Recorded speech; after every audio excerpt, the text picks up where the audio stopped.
Party ఓటమి చెందిన తర్వాత వైఎస్ఆర్సీపీ నాయకులకి పెద్దగా చింత ఏమీ ఉండదు.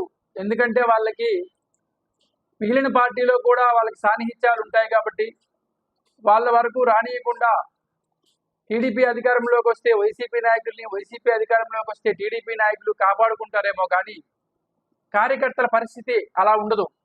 ఎందుకంటే కార్యకర్తలు క్షేత్రస్థాయిలో పనిచేస్తారు కాబట్టి వాళ్ళకి భావోద్వేగాలు ఉంటాయి కాబట్టి ఒక పార్టీ గెలిస్తే ఇంకొక పార్టీ ఓడిపోయిన పార్టీ వాళ్ళ మీద వాళ్ళు పడటం సర్వసాధారణం. కాబట్టి ఇటువంటి సమయంలో నాయకులే కార్యకర్తలకి అండగా ఉండాలి.